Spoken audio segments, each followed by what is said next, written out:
আসসালামু আলাইকুম সবাইকে, ওয়েলকাম টু মাই চ্যানেল। আজকে আমি শেয়ার করব সিজনের প্রথম নতুন আলু দিয়ে সিম ভাজি রেসিপি।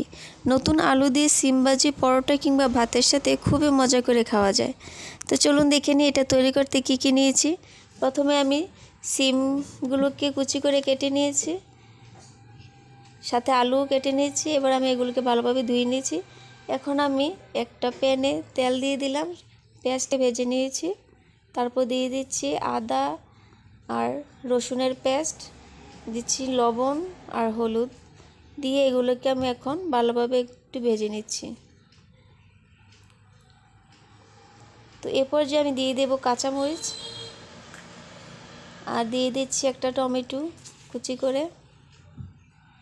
এবার আমি একটু এইটাকে মিশিয়ে নেব।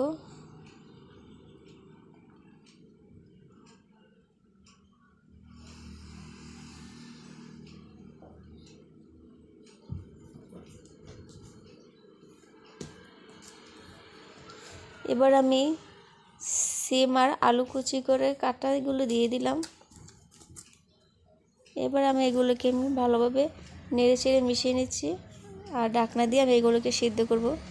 এগুলোর থেকে এমনিতেও পানি ওঠে, তো ওটা দিয়ে সিদ্ধ হয়ে যাবে, আলাদা করে কোনো পানি দিতে হবে না।